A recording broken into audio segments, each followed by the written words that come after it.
8주차 3교시 수업을 시작하도록 하겠습니다. 자, 그 다음에 이제 기저핵인데, 이 변형기에서 네 번째 이제 그 정보 처리 과정에서 관여를 하는데, 아까 이 기저핵은 운동 조정 기능, 즉 몸의 그런 정보들, 운동과 관련된 정보들을 조절해주는 그런 기능을 하고요. 그래서 뇌의 그 시상과 바로 옆에 그 해마로 넘어가기 전에 이 부분이죠. 이 부분입니다. 그래서 양쪽에 이렇게 기저핵이 있다. 그렇게 설명을 드릴 수가 있고요. 그 다음에 해마입니다. 이 해마도 변형계에 있어가지고 이제 다섯 번째 해마인데 우리가 그 램에 해당이 된다고 했죠. 컴퓨터에 단기 기억. 즉 7개의 의미 있는 단어를 최대로 기억을 잘 한다고 했는데 7개 단어 이걸 우리는 청크라고 했습니다. 그래서 기억하고 분류 대뇌 피질과 연결해서 장기 기억 아까 전두엽에 기억을 하는 거죠. 그래서 순간적인 기억을 오랫동안 기억할 수 있도록 안전하게 저장하는 기능을 순간적인 기억을 단기간에 안전하게 하는데 새로운 뇌세포를 계속 만들어내어 늙어도 뇌를 끊이면서 성장하게 한다. 그런데 이게 이제 우리가 뇌하수체에서 이제 호르몬이 분비가 안 되면 아까 어때요? 세로토닌 이런 게 분비가 안 되면 이제 감정이 이제 기복이 심하고 그런 거죠. 그게 많이 분비가 되면 이제 어때요? 포만감이 있어 밥을 적게 먹고 그렇게 되는 거죠. 자, 그래서 해마를 기억의 공장이라고 한다. 노줄이 기해할 때 이해를 하는 곳이라고 보면 돼요. 이해. 단기 기억하는. 이해하는 거. 그 다음에 이제 동감하는 거.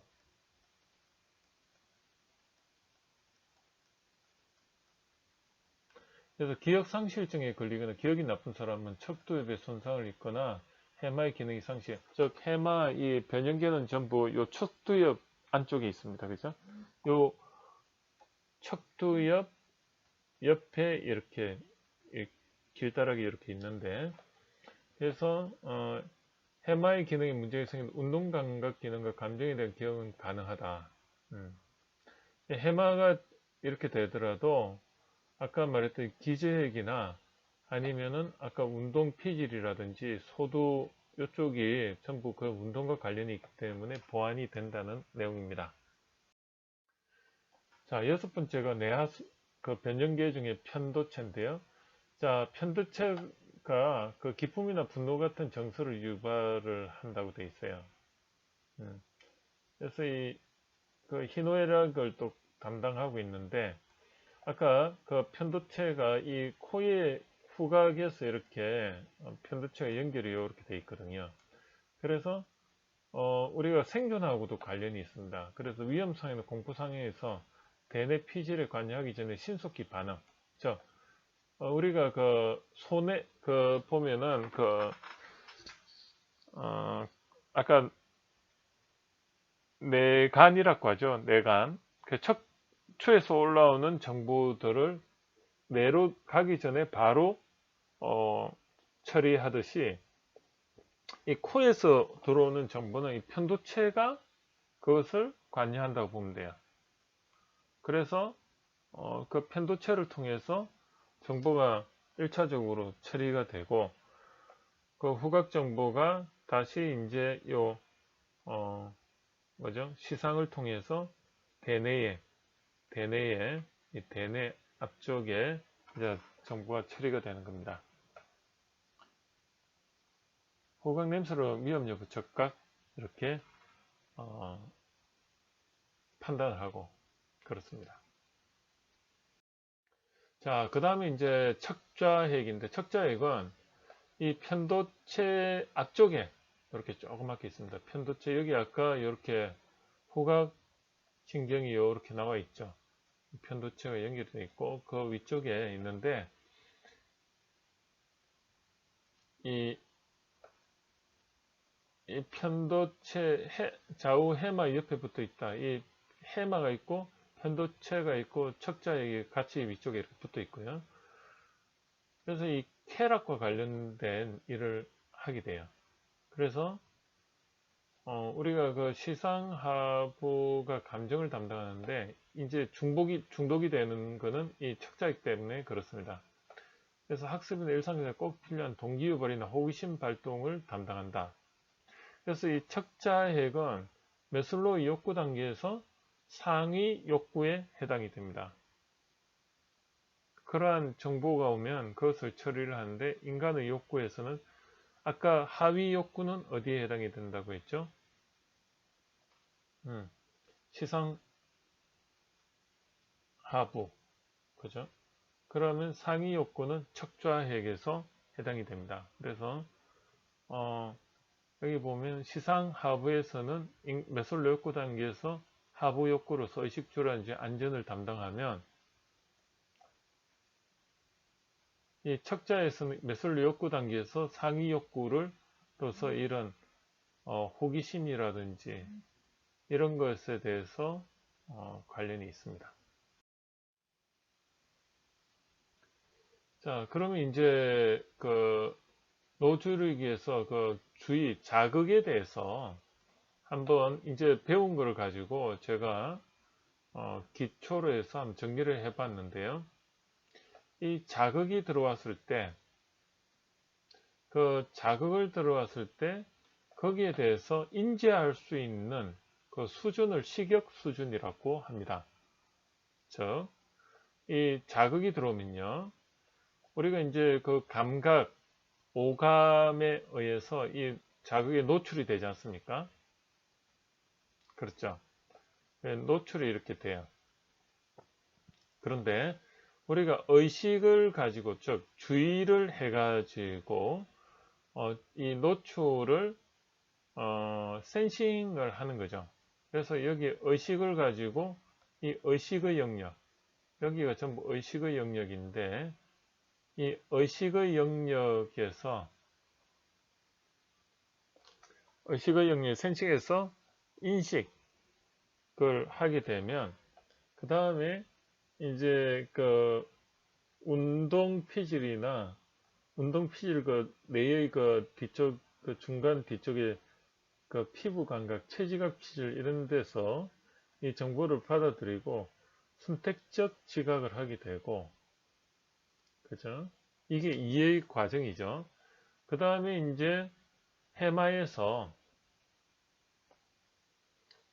지각의 조직과 지각의 해석을 합니다. 어떻게? 아까 7개 의미의 단어까지 일시적으로 이제 기억을 한다고 했죠, 보통. 그래서 7개의 단어식으로 해서 그 의미를 구조화시키고, 정보를 구조화시키고 그 의미를 해석을 합니다. 그래서 이 지각을 선택하고 이해하는, 즉 노출에 대해서 주의해서 이해하고 그 다음에 어떻게 해요? 거기에 대해서 기억을 하는 게 이 장기 기억이죠. 전두엽에서. 그런데 이러한 과정을 우리가 거치는데 이거는 어떨 때 가능하다? 이 의식이 있는 상태에서 그 자극을 인지하거나 자극의 차이를 인지할 수 있어야 되는 거죠. 그 인지할 수 있는 최소한의 강도를 우리는 시격 수준이라고 하는데 그 시격 수준이 이 겨우 그 경계선상에서 인지를 할 수 있고 인지를 할 수 없는 그 경계선을 우리는 절대 시격이라고 하고 그 이상이 되었을 때 우리는 차이를 인식을 할 수 있다. 이거 상대 시격이라고 하고요. 그보다 못할 때는 식역하 지각이라고 합니다. 그래서 그 자극을 의식을 가지고 최대한 했을 때 그걸 인식해낼 수 있는 게 우리는 상대 시격이라고 하고요. 이 절대 시격 경계선상에서 그보다 이제 인지를 못할 때 식역하 지각이라고 하는데, 이 무의식 상태, 즉 의식, 그러니까 한마디로 주의를 기울이지 않았을 때도 그 정보가 들어오는데, 그럴 때는 어떻게 되냐? 어떻게 되죠? 그냥 시상하부로 해가지고 인간의 욕구에 해당되는 시상하부로 해서 바로 됐습니까? 행동 반응이 바로 나오고요. 그리고 이 자극이 바로 우리가 그 편도체, 아까 그 감정을 담당하는 이 편도체를 통해서 그 시상하부의 뇌하수체에서 호르몬을 통해서 신체 반응이 나오게끔 되어 있습니다. 굉장히 과학적이죠. 그래서 또 한 가지는 이 정보로서 후각 정보에 의해서 이 편도체에 영향을 또 이렇게 미치는 겁니다. 바로. 그 다음에 이제 그러한 감정이 이 장기 기억에 영향을 바로 미치는 거죠. 그래서 보통 이 감정과 이 해마로 들어온 이 정보가 결합이 되면은 장기 기억으로 갈 가능성이 높습니다. 그래서 우리가 보통 이제 감정이 풍부한 사람, 감정이 많은 사람은 기억력이 좋다고 하거든요. 그 이유가 여기 있는 그런 이유 때문에 그렇습니다. 여러분 이해가 좀 되시나요? 이해가 안 되시면 제가 다음에 또 기회 되면 계속 설명을 할 거니까 조금 이해가 안 되는 부분이 있더라도 이번에 그냥 넘어가시면 될 것 같고요. 자, 그러면 이 자극에 대해서 주의를 통해서 받아들일 수 있는 노출에 대해서 주의를 통해서 자극을 상대 시격 또는 차이 시격 이거를 통해서 받아들일 수 있는 게 기존 자극 대비 새로운 자극을 감지할 수 있는 정도. 그래서 차이 시격이라는 개념으로 거의 차별화된 정도 이상을 인지할 수 있는 것, 즉 할인 행사에서 보통 15% 할인해 가지고는 사람들이 그게 싸다고 인지를 못한답니다. 보통 한 20%는 돼야지 인지할 수 있는데 그 20%가 차이 시격이라는 것입니다. 그래서 그 20% 이하일 때는 인지하지 못하고 20% 이상일 때는 잘 인지한다. 근데 절대 시격은 말 그대로 이 경계선상에 있는 시격이죠. 외부의 노출에 대해서 느낄 수도 있고 안 느낄 수도 있는, 인식할 수도 있고 인식 못할 수도 있는 그런 거고, 그래서 식역하 직역은 인식 못하는 상태라고 보시면 돼요. 그래서 보통 이제 무의식 중에도 우리가 그 주의를 하지 않고 의식이 없는 상태에서도 이 정보가 계속 이 모든 정보들이 시상하부로 들어와서 축적이 되는 거죠. 그리고 축적이 되는데 나는 모르는 겁니다. 이 감정이, 사람 감정이 내가 의식하지 않는 상태에서도 이런 정보들이 계속 들어와서 축적이 되고요. 그런 것들이 전두엽에 쌓입니다. 그걸 뭐라고 하죠? 무의식이죠. 그래서 정리되지 않은 정보들이 계속 오염된 정보들이 들어오면 나의 감정과 어떻게 보면 마음에 그게 안 좋은 게 많이 쌓이는 거예요. 그래서 우리가 나쁜 뭔가에 노출이 많이 되어 있으면 그 환경이 영향을 받는다지 않습니까? 그게 이런 이유입니다. 그래서 여기 보면 바카리의 시험이라는 게 있는데 영화의 그 각 프레임 사이에 콜라, 팝콘 글자를 프레임에 넣고 실험을 했더니 사람들이 나중에 영화를 보고 나서 콜라, 팝콘을 더 많이 찾더라는 것입니다. 이게 이제 바카리 시험인데 실제로 우리가 이제 광고를 할 때 이런 식역화 기각을 이용해서 광고를 하죠. 그래서 사람들은 의식하지 않지만은 무의식 지각이지만은 주의하지 않는 상태에서 정보에 노출이 되면 계속 영향을 받을 수 있다. 그렇게 이제 이해가 있고요. 자, 그러면 이제 구매 의사 결정 과정과 정보 처리 과정, 그리고 인체 지각 체계 과정에서 여러분들이 이제 이해하기가 좀 편해지셨을 겁니다. 그래서 문정 대퇴 구행, 거기에 대응하는 자극에 대해서 노출이 동기, 그리고 노출 주의를 우리는 감각 기억에 해당이 되고요. 그 다음 이해 동의 과정은 단기 기억에 해당이 되고, 그 다음에 기억하는 건 장기 기억에 해당이 되고요. 그리고 노출 주의에서 주의에 해당이 되는 게, 우리가 감각 기억에는 뭐 예를 들어 가지고 이제 감각 기억에서 보면 노출 주의가 거기에 해당이 되고, 그 과정에서 그것을 이제 감각적으로 기억하는 거죠. 그 다음에 단기 기억을 봤더니 단기 기억은 이 이해와 동의 과정에 해당이 되더라. 이해와 동의 과정에 해당이 되더라. 그래서 그 단기 기억에는 지각을 받아들일 수도 있고 배척할 수도 있고, 지각적 선택과 방어, 또는 지각을 받아들였으면 그것을 지각을 조직화하는 게 스키마라고 하는데, 이 조직화 시키고 그 지각을 또 해석을 어떻게 하냐면 범주화와 추론 과정을 거쳐서 이것을 이제 해마에서 정리를 하는 거죠. 그걸 우리는 청크라고 하고, 그래서 7개 단어 의미로서 일시적으로 기억을 해 나간다. 최대 7개다. 그 다음에 그게 이제 장기 기억으로 가는데, 이 장기 기억으로 가기 위해서는 해마에서 받아들인 정보가 이제 지각이 이렇게 선택과 방어, 그 다음에 이해라는 게 조직화, 지각적 해석이 되면 이것을 이제 여러 번 반복을 했을 때 각인이 도장 찍히듯이 해서 전두엽에 들어가는데, 이때 장기 기억의 형태를 보니까 스키마하고 스크립터 이 두 가지가 있더라 이거죠. 이 스키마는 뭐고 스크립트는 뭐냐? 그건 뒤에 좀 설명을 드리고요. 자, 그러면 여기 보면 이제 절대 시기역에서 의식적으로 일어나는 것을 보니까 노출에 대해서 주의, 선택적 지각, 이해, 그 다음에 전두엽의 기억이 되는데, 우리가 이 전체 기억 구조를 보면 감각적 기억, 그 다음에 단기 기억, 그 다음에 장기 기억, 이렇게 크게 세 단계로 나눠져 있더라.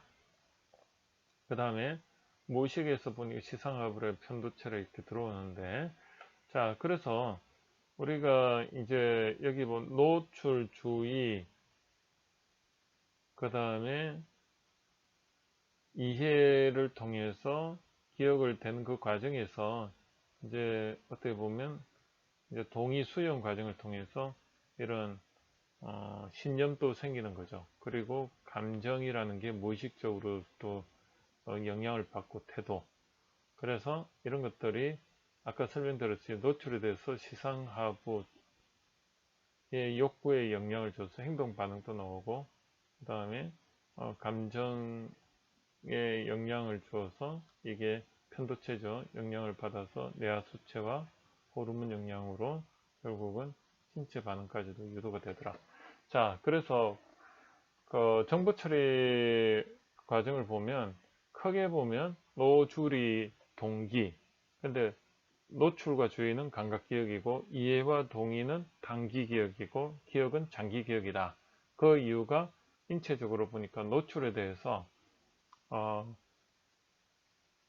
주의하는 그 노출하고 주의하는 감각에서 오감의 그 기억이 남아있는 게 감각 기억이고, 그 다음에 이것을